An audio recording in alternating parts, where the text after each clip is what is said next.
I am here because I said that I would be, and it is important to me that I keep promises that I make to myself so that I can call you out when you don't keep the promises that you make to me.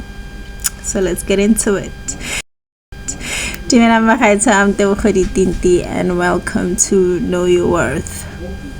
I'm in recovery, but I'm going to show up anyway because that's all I've ever wanted to do. That is all is ever required of me, and that is one of my biggest joy and my biggest pride. When they ask you what's your flex in life, my flex in life is that I show up when I have to. And sometimes my showing up, because we always attach so many things to showing up, we always say, I can't go because I don't have this, that, or the next thing.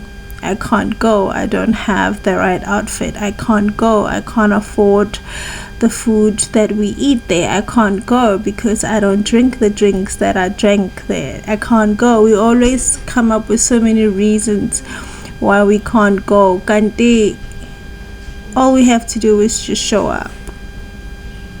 And it takes me back to one of my favorite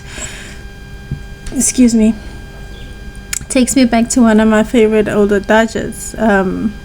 Opportunity dances with those already on the dance floor.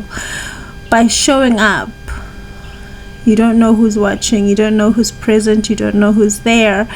By showing up, you don't know what opportunities await you over there, and those opportunities can't find you unless and until you show up. So sometimes all you do have to do is just show up.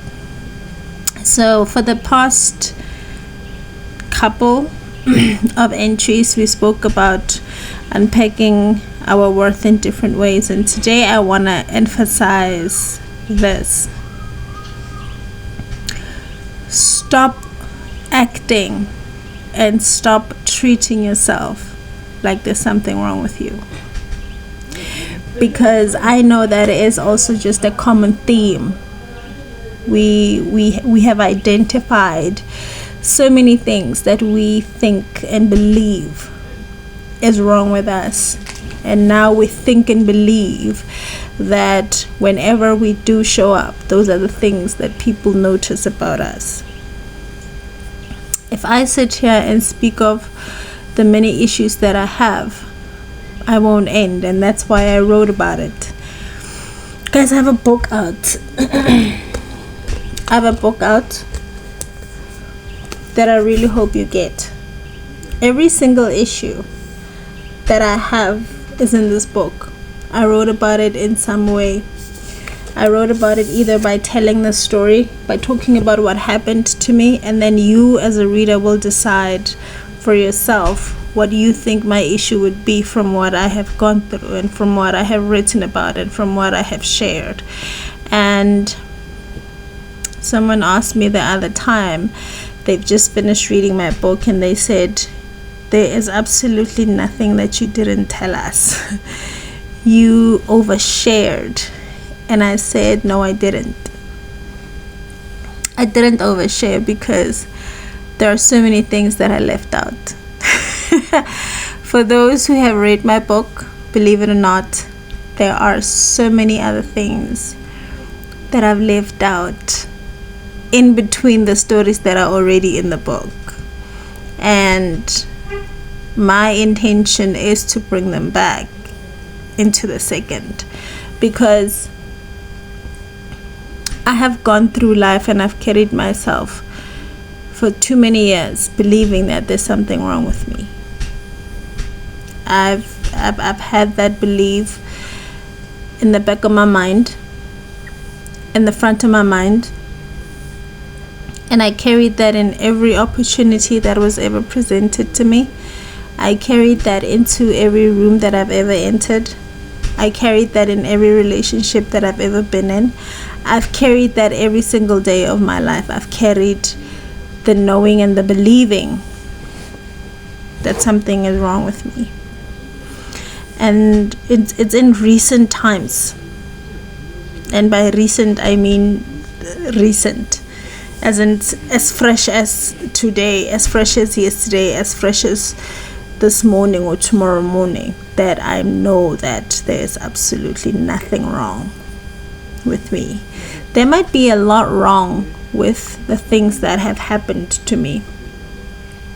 There might be a lot wrong with things that have been said to me, done to me. There might be a lot wrong with things that I have done to other people, a lot wrong with things that I have said to other people, I have said about other people. There is definitely a lot wrong with things that I say to myself.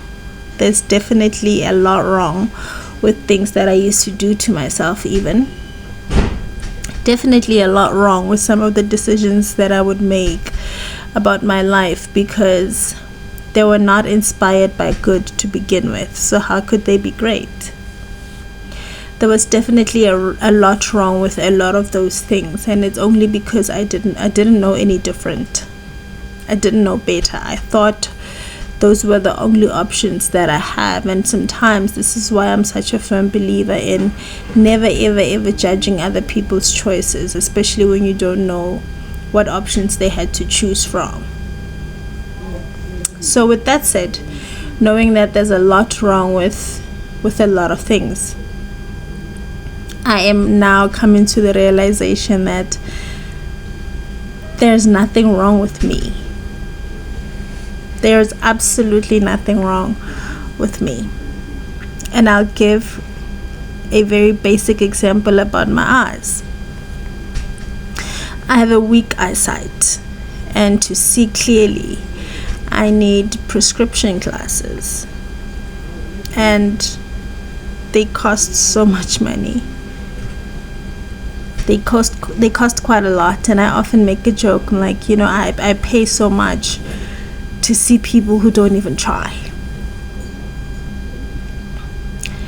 But I didn't have to pay anything to see myself, but I never did. The irony in that. And I always say, maybe my vision is clear my vision has always been clear where it needed to be. I just never looked that way. I've always paid attention to what was wrong so much that I found a solution for it. As expensive as my glasses are, I never went without them, because I've always made sure that I was going to get it. So I've always made sure that whatever is wrong with my eyes, I'm going to find a way to fix it. I wonder why I've never done that with my wholesome self. I wonder why I've never done that with the person that I should value the most, which is myself. Why have I never paid that much attention to myself to say, what is wrong? And how do we fix it? How do we get it right?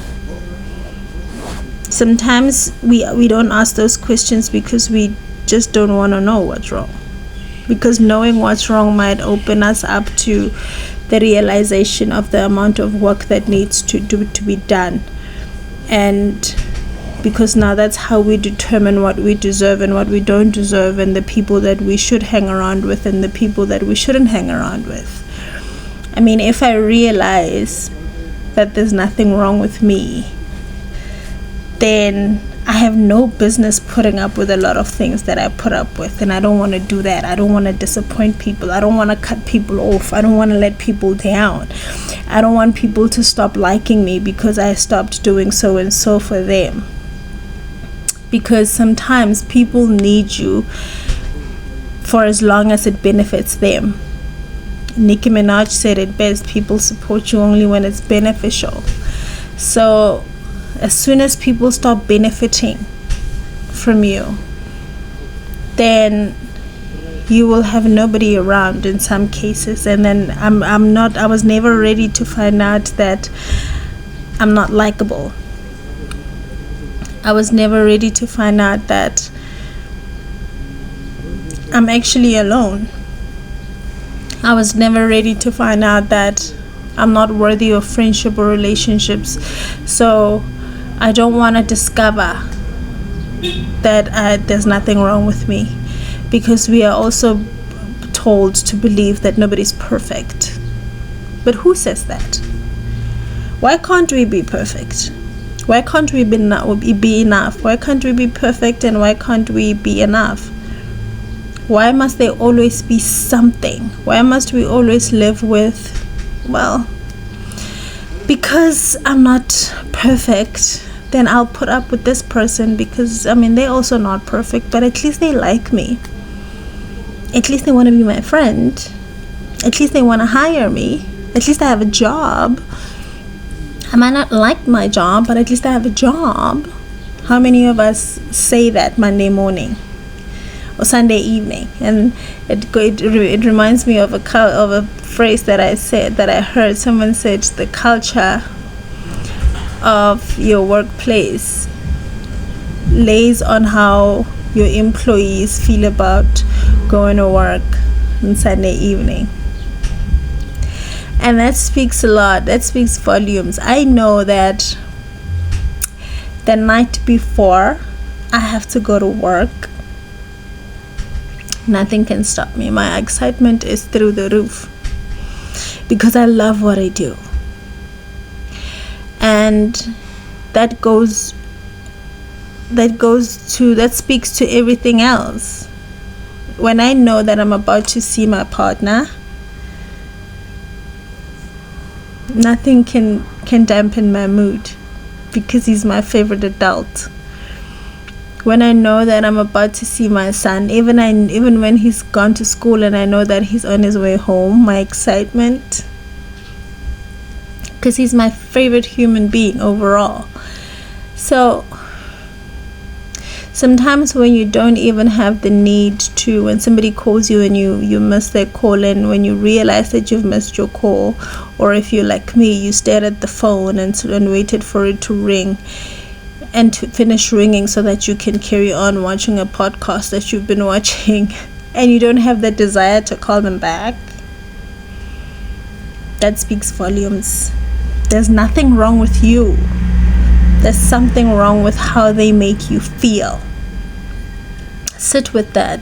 Sit with the thought of, why don't I want to speak to this person? How will I feel after I speak to them?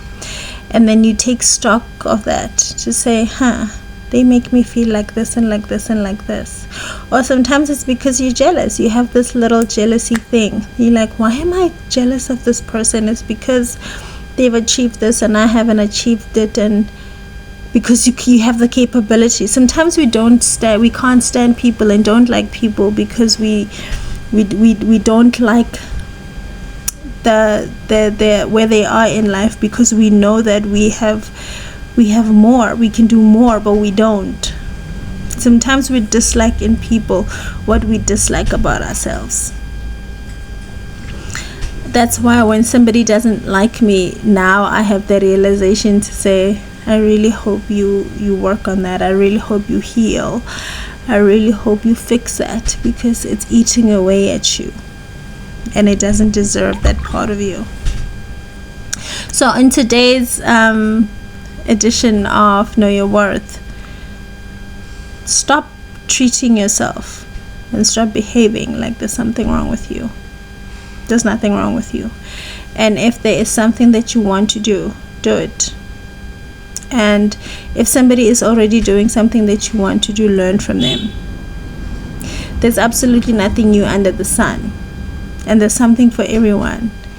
Find something that works and find a way to do it better, and find a way to do it in a way that you will enjoy, and find a way that you will make it easier for people to access and consume. So find something that works and find a way to do it better, and make sure that it's something that you love. If anyone has ever told you this today or before, let me be the one to tell you, there's nothing wrong with you. There might be a lot wrong with how people have treated you and what people have said to you and what people have done to you, but there's nothing wrong with you.